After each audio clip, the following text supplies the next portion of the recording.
How's it going, guys? It's your boy Stas here. Of course, got my good old double espresso as always, right? Cheers. I appreciate you all for tuning in as stocks are looking very good today, and we have to break down, of course, the charts, what I'm looking to do, and a stock I just locked in profits on, and we'll break down overall where my head's at, other stocks I'm watching. So, guys, hit the like button, make sure to subscribe, do all that stuff. Join my Patreon if you want to keep up with my portfolio updates, my trades, investments, and if you want to be a part of my private Discord, that's linked down below, pinned in the comments, or go to stasurfs.com/Patreon. And now, cheers again. Let's dive into it. So it's about noon, almost noon on the East Coast, and every index is up. The S&P's up about 0.6%. The Qs are up over 1.3, the Dow's up 0.2, and the Russell's up about 0.25% as Bitcoin, guys, oh man, Bitcoin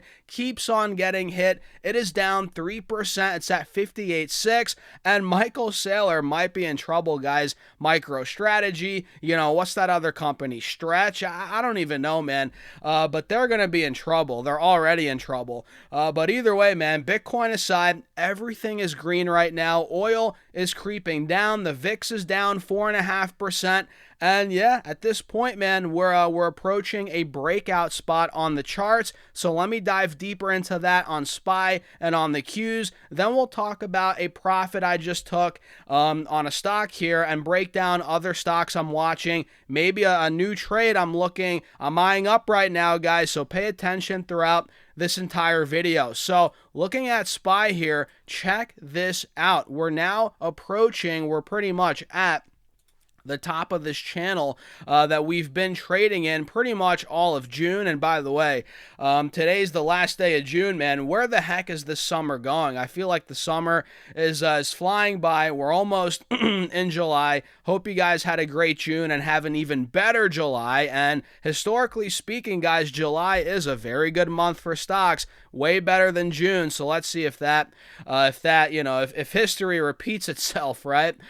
So SPY's now testing the top of this channel. In fact, as of this video, we're slowly breaking out of the 50 SMA and the 180 SMA on this 4-hour chart, which is a very good sign overall that we're starting, not fully, but starting to potentially break out again, which again, we've been in this little downtrending channel for about a month and some change. And yeah, we're due for another leg up sooner rather than later, in my opinion. And hey, if July plays out like it does historically, we might be getting that leg up in July, right? And that would be a huge breakout for SPY. And the Qs, I think, look the same. Let me pull this up and show you guys. Yeah, if we zoom in a little bit, look, we're now approaching the top of this trend line. Maybe not as much of as clean of a downtrending channel as SPY, but either way, man, the Qs have been struggling the last couple of weeks, pretty much all of June from the end of May, right? So this is the moment of truth. We're at the top of the channel. We're testing 735 right now, which has been resistance for a little bit. If this is able to break, we might be going a lot higher in the short term.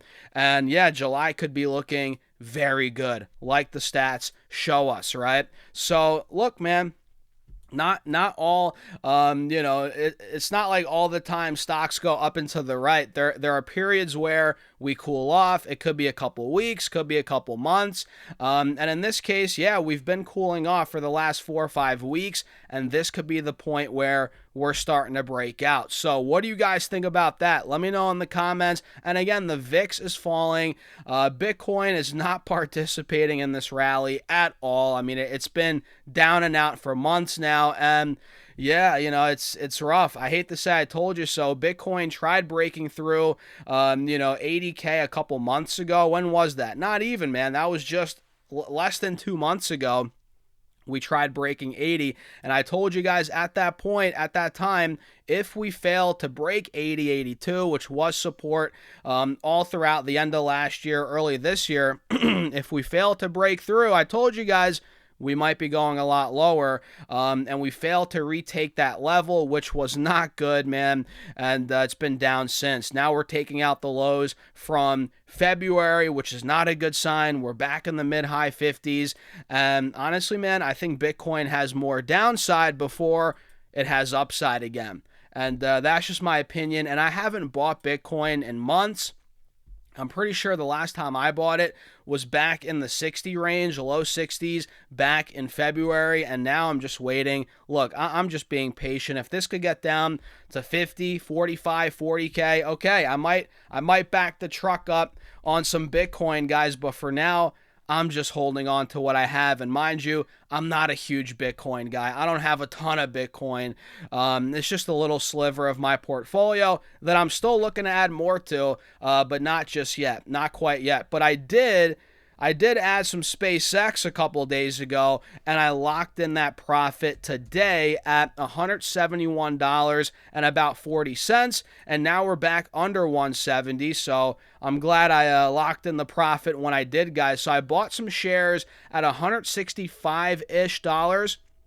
And you guys can see as of today's trading, we're breaking through this multi-day resistance, which is at about 165. So pretty much right at my cost basis, we've been struggling to break through. That was resistance at 165.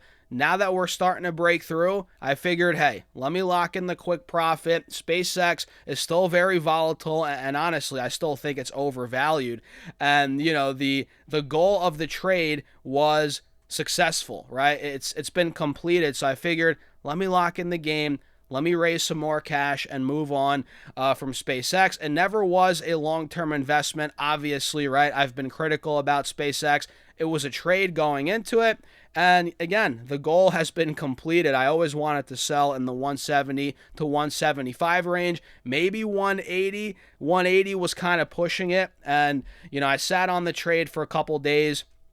Nothing too crazy, and the fact that now we're taking out this 165 level, got to 172, I figured, let me take the quick game. That's exactly what I did, and SpaceX maybe has more upside here in the short term, but for now, I'm going to be on the sidelines, guys, not for the entire space sector, but SpaceX in particular. I'm going to be on the sidelines for now, and we'll see how it plays out moving forward, but I did lock in that game, which we obviously call out every trade on Patreon. Make sure you guys go check it out. Again, link down below, pinned in the comments, and yeah, we're active on Patreon every single day. We're in that Discord talking pretty much all day, guys, and that's where you get all my moves, portfolio updates, access to that private Discord. So that's a move I made today, guys, and yeah, you know, that's 2 straight days where we locked in some gains on trades. Yesterday, we locked in the Affirm call options trade. You guys know I bought the $70 calls that expired, you know, all the way in December. But I locked in the quick profit there, made a good amount of money on that trade, guys. That was a way more substantial trade than SpaceX. SpaceX was more of a, you know, smaller trade, still made money on it, obviously. And yeah, those two back to back, Monday, Tuesday, guys, you gotta love it. Now I'm eyeing up Redwire, which I think the space trade is not done yet, but we got to be careful. And for me, I'm not putting a ton of money behind any stock that I'm trading in the space trade because it's way riskier than other stocks I own. It's a pretty volatile sector, so I'm being a bit cautious with position sizing here, but I'm still eyeing up some names, and Redwire is one of them, which is down well over 50% from the high. And look at that euphoria, guys. This stock got to $28 a share. Insane. Now it's down again to about $11-12. We're down 60% from that high, and I think ultimately, man, if Redwire can retake 12.50, which it actually did this morning, we hit $13 in the pre-market, which I like. I think we honestly could see more upside if we're able to retake now 12.50, go back to 13. This could start breaking out again, and the fact that we saw it already go to 13, that's a good sign. And this pullback here could be opening up for an entry, but I'm not in it yet, full disclosure. I'm just watching it for now, but I am eyeing up actually some call options. I was looking at the option chain on Redwire. I'm looking at calls that expire in January and February, and they're actually trading at pretty decent prices here, guys. So I might pick up some contracts. Not 100% there yet, but I'm close. And Nvidia is another one, which you guys know it's my second biggest stock holding. We're seeing a decent bounce back today. We're up to $198, trading up almost 2%. Pretty nice rebound day for Nvidia, but nothing too crazy. Obviously, we're not breaking out yet. And this is one that I am eyeing up for more shares, and actually leaps. I'm looking to buy some leaps in Nvidia stock right now that expire well into 2027, and I'm looking to buy in the money calls. $190, $195 strike, again, expiring over a year from now. I think that's going to be an easy money maker, guys. I'm already in a bunch of shares. Why not add some leaps now that we're down from 240 down to 198, trading at 22, 23 times forward earnings for the growth this company has, the profitability, the free cash flow. It's a no-brainer almost. So I'm gonna most likely buy some leaps and Nvidia this week. Maybe Amazon as well, but I don't want to overdo it considering they're my two biggest stock holdings already via shares. So I don't want to go too deep with call options as well. But man, I just think these two companies, Amazon and Nvidia, are way too beaten up in the short term, especially Nvidia, man, which is why I'm leaning more towards Nvidia for the leaps. But both of them could work, either on Nvidia or Amazon. In my opinion, that is 12 to 18 months out. I think it's a no-brainer, almost a no-brainer. And look at Tesla go today, guys. Cheers, by the way. Let me get some coffee in the system here, guys. Look at Tesla go today. It is up to it's up 0.9%, which is not a big move, obviously, but we're pushing 415. And just 2 days ago, we were under 370, 2 trading days ago. And this thing is completely ripping again now. And it seems like every time Tesla gets to the mid 300s, buyers come in heavily. That's happened every time over the last couple of months, other than that one-off drop to about 330. So it looks like, man, this thing is being propped over 400, which is a good sign. My cost basis is right around 400, 410 on Tesla, and I'm kind of kicking myself. I was going to add more in the 370 range. I didn't pull the trigger. And now it's at 415.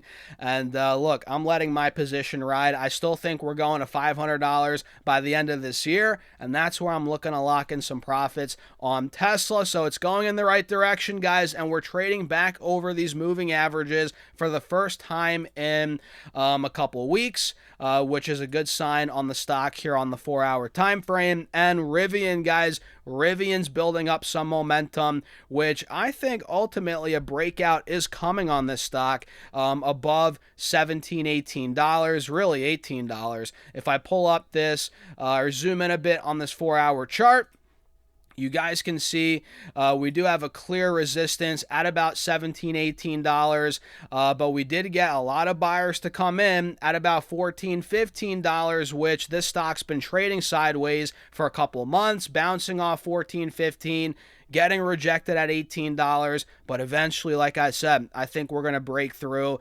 this spot on Rivian, $18, and I think it's going to be a low, mid $20 stock pretty soon here. So what do you guys think? Let me know in the comments. That's so far kind of what I'm looking at, what I did today. Again, I locked in profits on SpaceX, and now it's actually starting to move back over 170. Let me pull this up and show you guys, this could have another run. Who knows? It could go to 180, 190 again. But like I said, for now, I'm on the sidelines for SpaceX. I'm eyeing up other names in the space and the sector, and I feel comfortable raising some cash and eyeing up some leaps on safer plays, in my opinion, being Amazon, Nvidia leaps. That's what I'm looking to do right now, guys. But overall, that's it. Let me know your thoughts in the comments. Hit the like button. Make sure to subscribe. Join my Patreon if you guys want to keep up with all the trades, the private Discord. All that's linked down below, pinned in the comments,